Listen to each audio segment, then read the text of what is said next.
Well, it's the second batch of pigs in a row that I forget to document what's going on for their final stage.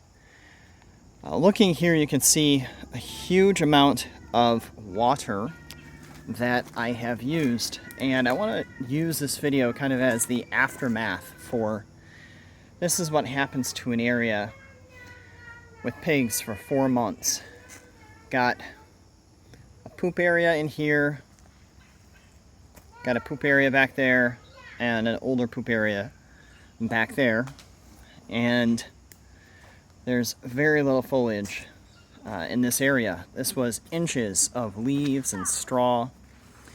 Coming over here by the water, as I've talked about before, the frustration with water, you can see that they have dug out the root system here in this part of this probably 200-year-old hickory tree. Now I will be moving soil back in here. That's part of the cleanup. You can see a couple more exposed roots over there. Obviously there's a lot of root system that's still in the ground, but I want to make sure I take really good care of my trees. I closed off their shelters as we were encouraging them to get into the trailer, which was here. You can see all this buildup of nuts and sludge. While I had them in the trailer, and also some feed in there, there was feed that spilled through the cracks. I was using that block and a couple pieces of wood as chocks for holding the tires in place. And this is all runoff from cleaning out poop and spilled feed and all that kind of thing from the trailer. And so now I get to clean it all up.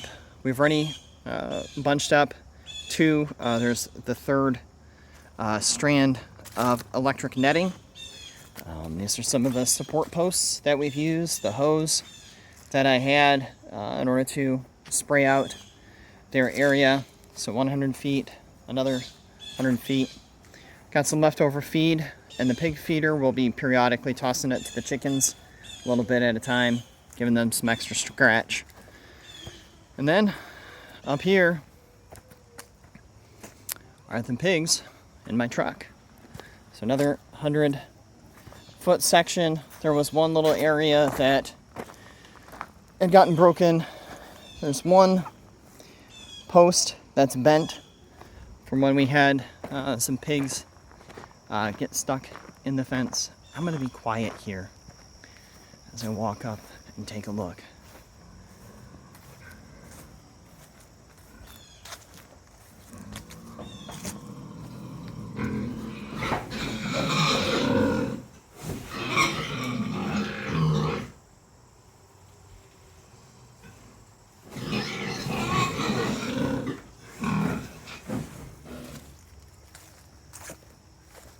And there we go.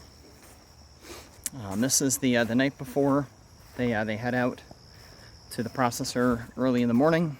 So we got them in there. I had a waterer in there as well, or a water bin, a large rubber container which I built a wooden frame around with a cross or an X across the top with 2x4s that naturally separates them out so they fight less. So, more cleanup to be done. You can see this wooden post here went across to the charger that was in our chicken coop. They say they're not supposed to have that in direct weather, and so we had that in the coop with just a small hole that we drilled in the side of the coop right there. And then the coil just came across. The incredibly fancy connector was this hook, and it simply hooked into the end of the fence clip, and that's what powered the 6,000 to 7,000 volts of our pig fence.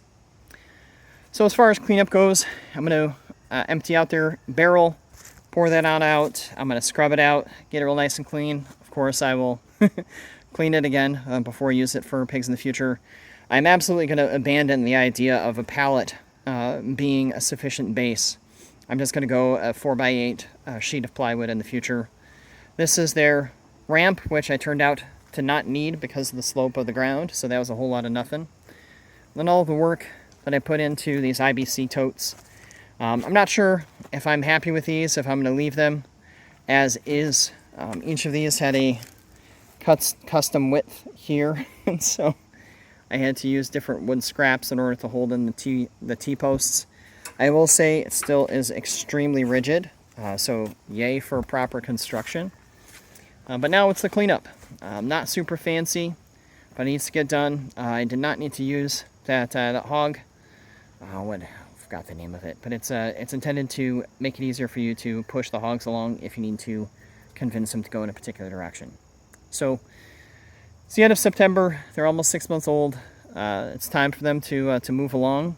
And here is the cleanup for saying goodbye to the pigs.